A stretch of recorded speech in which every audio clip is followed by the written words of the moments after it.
లలితా సహస్రనామ వివరణ శ్లోకం 8-9 పద్మరాగశిలాదర్శ పరిభావిక పోలభూ అంటే పద్మరాగమణుల యొక్క అద్దము ఎలా అయితే పరిహసిస్తుందో అటువంటి చెక్కిళ్ళు కలది అని అర్థము. పద్మరాగమణుల యొక్క వాటి ప్రకాశం ఎంతవంతంగా ఉంటుందో అటువంటి చెక్కిళ్ళు కలది అని దీనికి అర్థము.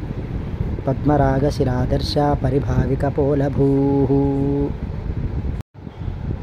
నవవిద్రుమ బింబశ్రీ న్యక్కారిధనచ్చద అంటే కొత్తదైన పగడముల యొక్క దొండపండు యొక్క శోభను తిరస్కరించు పెదవులు కలది.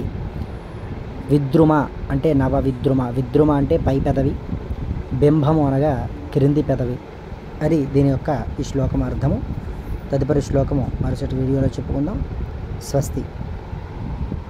ఛానల్ సబ్స్క్రైబ్ చేసుకోండి.